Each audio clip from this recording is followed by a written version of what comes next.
but you will feel it in the future. God bless. You don't know that. God bless. God bless. You will not have a war. Don't tell us what we're going to feel.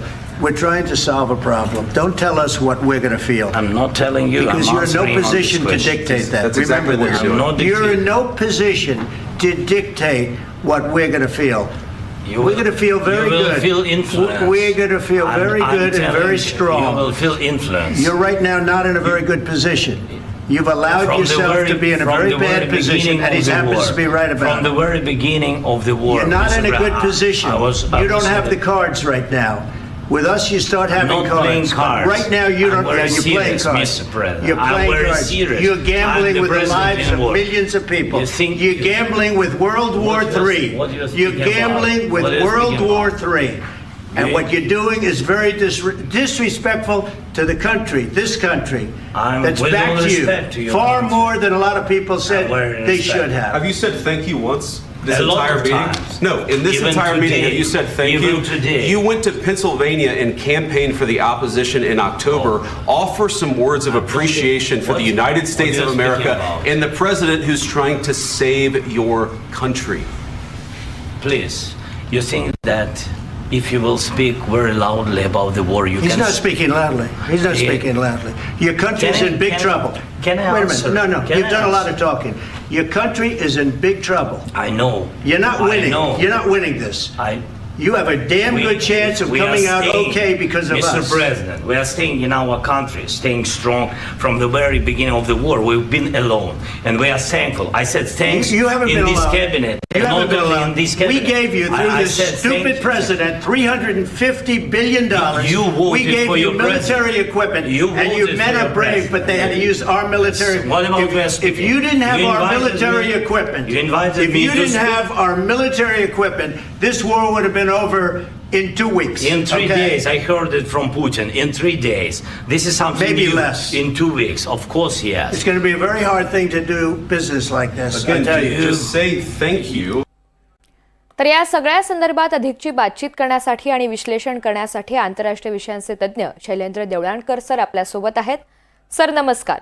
या बैठकीमध्ये वादविवाद नेमका कुठून सुरू झाला? Trump प्रचंड संतापलेले होते, aggressive झाल्याची देहबोली सुद्धा आपल्याला या व्हिडिओच्या मार्फत पाहायला मिळते. या सगळ्याची नेमकी पार्श्वभूमी काय आहे? डोनाल्ड ट्रम्प यांनी अमेरिकेचं राष्ट्राध्यक्ष बनून जेमतेम 1 महिना पूर्ण झालेला आहे. या 1 महिन्यांमध्ये जर आपण डोनाल्ड ट्रम्प यांची कार्यपद्धती पाहिली तर ती त्यांच्या स्वभावाप्रमाणे आहे. याच्यातनं 2 प्रामुख्याने वैशिष्ट्य आपल्याला दिसून येतात. पहिली गोष्ट अशी आहे की जे एखादा रिअलिस्टिक शोचा होस्ट असतो, हा रिअलिस्टिक शोचा होस्ट कशा पद्धतीने ऍक्ट करतो, म्हणजे तो सातत्याने सगळ्यांना काही आश्चर्याचे धक्के देत असतो, कारण त्याच्या शोची ते एक्सपेक्टेशन्स असतात. दुसरा मुद्दा असा आहे की डोनाल्ड ट्रम्प हे रिअल इस्टेट मधले माणसं आहेत, त्यामुळे एखादा रिअल इस्टेटचा एजंट कशा पद्धतीने वागतो अशा पद्धतीने त्यांची भूमिका आहे. जर आपण पाहिलं तर हा देखील एक पद्धतीने जे एखादा रिअलिस्टिक शो जो असतो किंवा या स्वरूपाने त्यांची भूमिका ही प्रामुख्याने राहिली आहे. आता मुद्दा असा आहे की डोनाल्ड ट्रम्प यांना अशा स्वरूपाचे ड्रामा आवडतात, अमेरिकन मीडिया पुढे त्यांना ही गोष्ट करणं आवडते. मात्र एक मुद्दा आपल्याला फार प्रामुख्याने लक्षात घेणं गरजेचं आहे, आणि तो मुद्दा असा आहे की डोनाल्ड ट्रम्प यांनी जे मुद्दे मांडलेले आहेत त्या मुद्द्यांमध्ये मात्र तथ्य आहे, हे नाकारून चालणार नाही. म्हणजे आज जी खडाजंगी झाली, जो संघर्ष झाला, तो कदाचित राजनैतिक इतिहासामध्ये अत्यंत नाविन्यपूर्ण आहे. मात्र डोनाल्ड ट्रम्प यांचं जे म्हणणं होतं त्याच्याकडे आपल्याला गांभीर्याने लक्ष द्यावं लागेल. डोनाल्ड ट्रम्प यांची 3 प्रामुख्याने उद्दिष्ट आहेत. पहिलं उद्दिष्ट त्यांचं असं आहे की अमेरिकेचा संरक्षण खर्च हा कमी करायचा. दुसरं उद्दिष्ट आहे की जागतिक स्तरावरती एखादा अण्वस्त्र प्रसार बंदी करार करायचा. आणि तिसरं अमेरिकेच्या अर्थव्यवस्थेला थोडीशी उभारी द्यायची. या 3 उद्दिष्टांच्या दृष्टिकोनातून त्यांना पहिली प्रायोरिटी त्यांची अशी की रशिया युक्रेन युद्ध हे कसं थांबेल. आणि याचा उल्लेख ह्या बातचीतमध्ये पण झाला की अमेरिकेने आतापर्यंत 2 वर्षांमध्ये $350 अब्ज एवढी प्रचंड मोठी मदत ही युक्रेनला केलेली आहे. आणि आता आपण बघतो की ह्यामध्ये मोठ्या प्रमाणात शस्त्रास्त्र अमेरिकेकडनं दिली गेली आहे.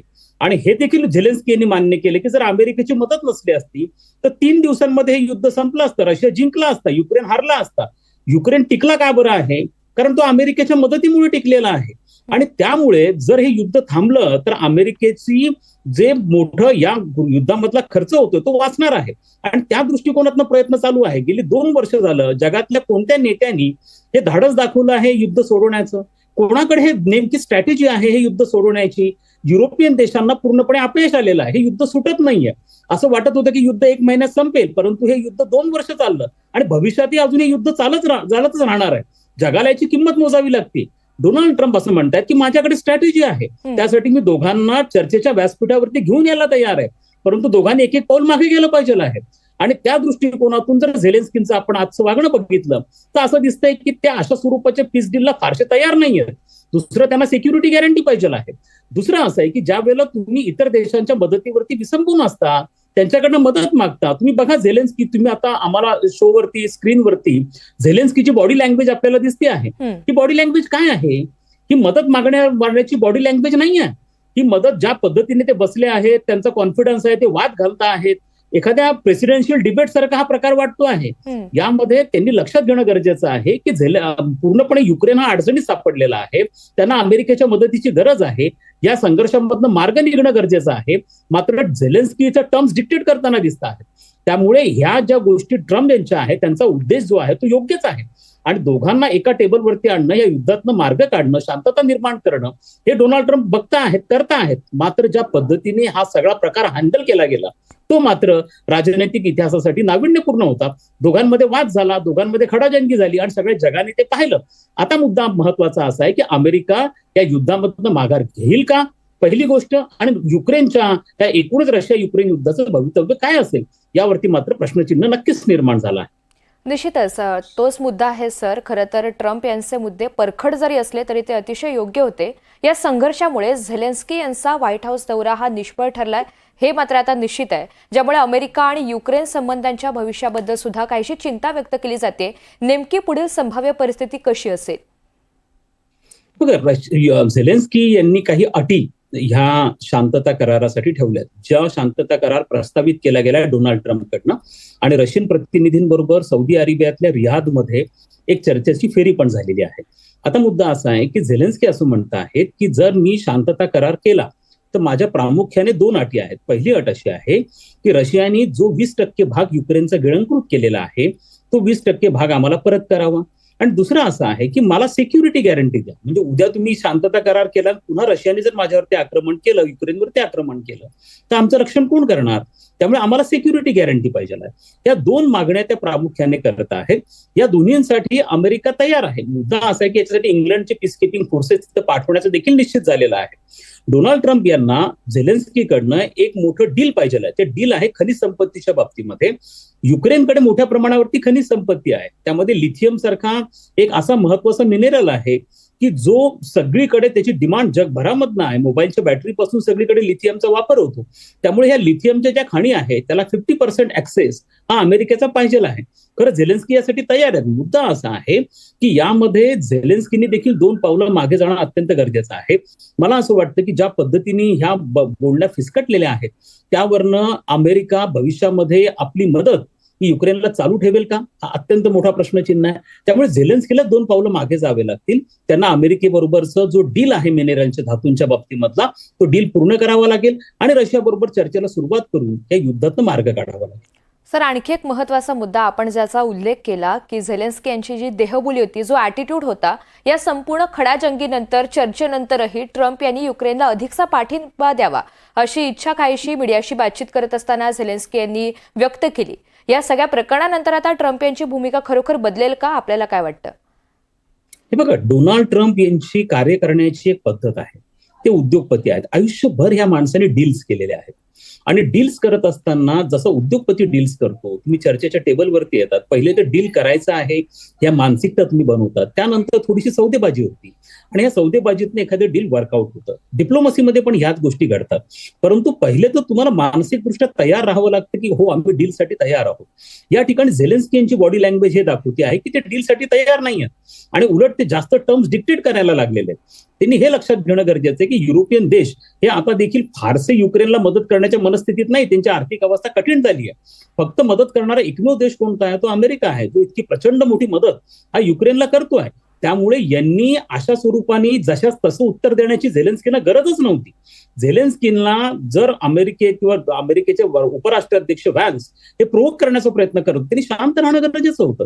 त्यांनी शांतपणे, कदाचित डोनाल्ड ट्रम्प यांची स्टाईल आहे प्रोव्होक करण्याची, तर त्यांनी प्रोव्होक होता कामा नव्हतं. खरं तर हे डिप्लोमसी मधलं अत्यंत महत्वाचं सूत्र आहे की तुम्ही जशाच तसं अशा स्वरूपाने उत्तर देणं हे अपेक्षित नसतं. याला बॅक चॅनल टॉक्स होत असतात आणि त्याच्यातनं मार्ग निघत असतो. पण मला असं वाटतंय की आता मात्र ही बऱ्यापैकी गोष्टी फिसकटलेल्या आहेत आणि याच्यातनं डोनाल्ड ट्रम्प यांची जी कार्यपद्धती आहे, त्यांना कशा पद्धतीने अमेरिकेचा संरक्षण खर्च कमी करायचा आहे, त्यांना कोणत्याही पद्धतीने इतर राष्ट्रांमध्ये अमेरिकन सैन्य पाठवायचं नाहीये आणि त्यामुळे ते स्वाभाविकपणे आपला हात आकडता घेतील. त्यामुळे झेलेन्स्की यांना कॉल घ्यावा लागेल की हे सगळा संघर्ष पुढे चालू ठेवायचा की नाही. सर, निश्चितच हे झालं दोन देशांचं चित्र. मात्र जागतिक नेत्यांचा युक्रेनला पाठिंबा आहे. असं असताना ट्रम्प यांच्या अर्थात अमेरिकेच्या या भूमिकेचे नेमके जगभरात एकंदरीत काय पडसाद उमटतील? मला असं वाटतं की जो स्टँड डोनाल्ड ट्रम्प यांनी घेतलेला आहे त्याच्यावरती खरं तर वाद होण्याचे कारण नाही. ते याच्यातनं मार्ग काढण्याचा प्रयत्न करतायत. 2 वर्ष झाले हे युद्ध चालू आहे. हे युद्धातनं मार्ग निघाला आहे का? कोणाकडे हे युद्धातनं मार्ग काढण्याचा काही योजना आहे का? आता जरी युरोपियन नेत्यांना विचारलं गेलं तर ते असं म्हणतात की रशियाला बँकरप्ट करायचं, युद्ध अजून पुढे चालू ठेवायचं.